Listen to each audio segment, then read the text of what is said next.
After setbacks for Russia's forces in the war in Ukraine, these videos broadcast by the Ministry of Defense are widely seen as a morale booster for the public.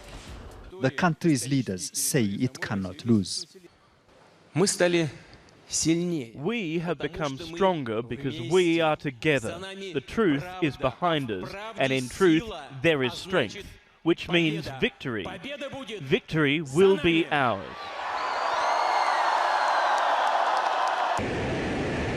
Scenes suggesting Russian military domination of air and sea were broadcast across the country's television screens and social media platforms on Saturday.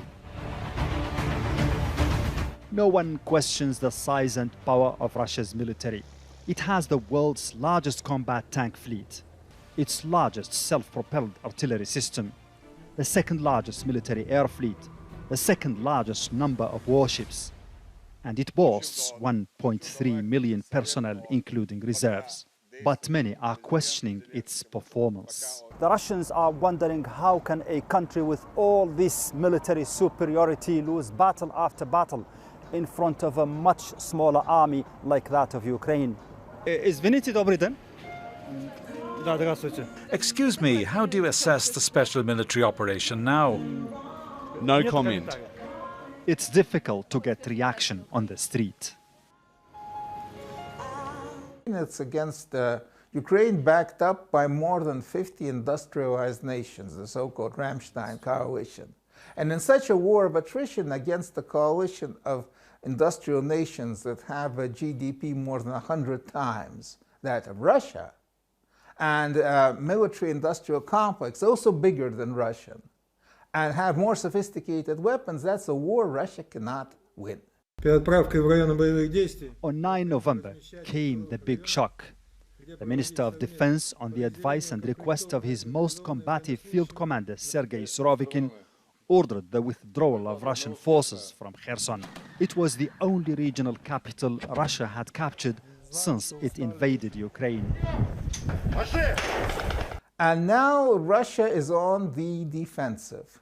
So Russia right now hopes that they'll inflict enough casualties on the Ukrainians that they will suppress Ukrainian electricity grid, and that Ukraine and that the economic crisis, the energy crisis in the West, will make the West put pressure on Ukraine for some kind of ceasefire. Russia desperately needs a ceasefire because the continuation of the war brings a Russian defeat.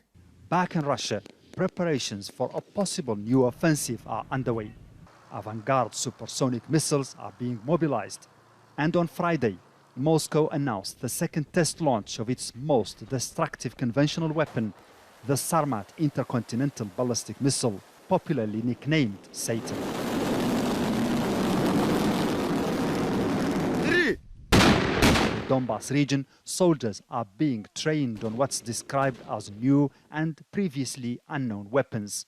Moscow's message appears to be, Russia hasn't exhausted its means, and that's left many wondering what the next phase of this war would look like. Mohammed Fall, Aljazera, Moscow.